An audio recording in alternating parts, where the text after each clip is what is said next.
यहाँ पर जो बड़े सरमाएदार है, मिल्स मालकान है, उन्होंने जो रेट है वो कम कर दी गई। मॉइस्चर के नाम पर नाजायज़ जो कटौती करते हैं। हमने डीएपी, यूरिया और जितनी जो है इसमें खाद लगाई है उससे भी कम पैसे मिल रहे हैं। डीएपी है, यूरिया है और उसका मजदूरी है, तो अफसोस के साथ ये कहना पड़ता है कि हमें वही जो उम्मीद था वो रेट हमें नहीं मिला। ठट्ठा जिला में इस वक्त धान की फसल तैयार होकर मंडियों में आ चुकी है, लेकिन खुशी के इस मौसम में किसानों के चेहरों पर मायूसी छाई हुई है। 4000 रुपए फी मन फरोख्त होने वाला धान अब सिर्फ 2200 रुपए में खरीदा जा रहा है। लाखों रुपए फी एकड़ की लागत और अब फी मन 2000 रुपए का नुकसान। काश्तकारों के ख्वाब बिखरने लगे। ठट्ठा से नुमाइंदा 92 न्यूज मोहम्मद मेमन की ये रिपोर्ट देखिए। ठट्ठा सिंध का तारीखी जिला, जहाँ के किसान आज भी अपनी जमीन से जिंदगी का रिश्ता निभाते हैं। महीनों की मेहनत, पसीना और हजारों रुपए का खर्च बस इसी उम्मीद पर के फसल तैयार हो गई तो कुछ सुकून नसीब होगा, मगर इस साल वो उम्मीदें भी सूख गईं। धान की मार्केट में इस वक्त खुद साख्ता रेट तय किए जा रहे हैं। खरीदार अपनी मर्जी से कीमत कम कर देते हैं और किसान मजबूरी में अपनी मेहनत बेचने पर मजबूर हैं। एक तरफ कम रेट, दूसरी तरफ वजन में कटौतियां ने किसानों का बुरा हाल कर दिया है। मॉइस्चर, नमी का बहाना बनाकर फी मन 2 से 3 किलो तक वजन कम कर दिया जाता है। यूँ किसान की मेहनत दोहरी मार खा जाती है। खरीदारों का कहना है कि वो काश्तकारों को मुनासिब रेट दे रहे हैं। यहाँ पर जो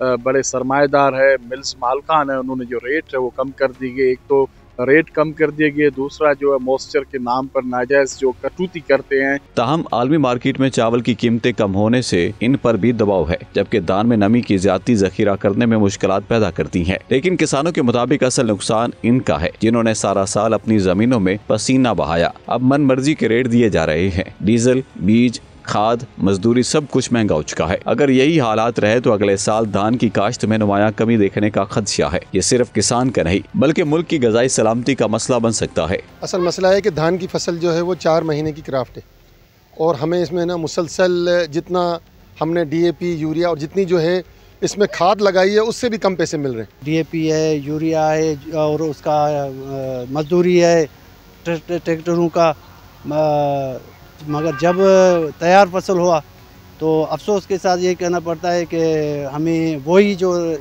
उम्मीद था वो रेट हमें नहीं मिला। ठट्ठा के ये सुनहरी खेत आज भी लहला रहे हैं, लेकिन इनके पीछे एक किसान की वो कहानी छुपी है जो अपनी मेहनत का मोल मांग रहा है। किसानों का मुतालबा है कि हुकूमत किसान को खुशहाल बनाने के लिए पॉलिसियां बनाएगी। हमें अपनी फसलों के मुनासिब रेट मिल सके, जिस हिसाब से हमने खराजात किए हैं। कैमरामैन अली हसन जाखरों के साथ मोहम्मद मेमन, 92 न्यूज, ठट्ठा।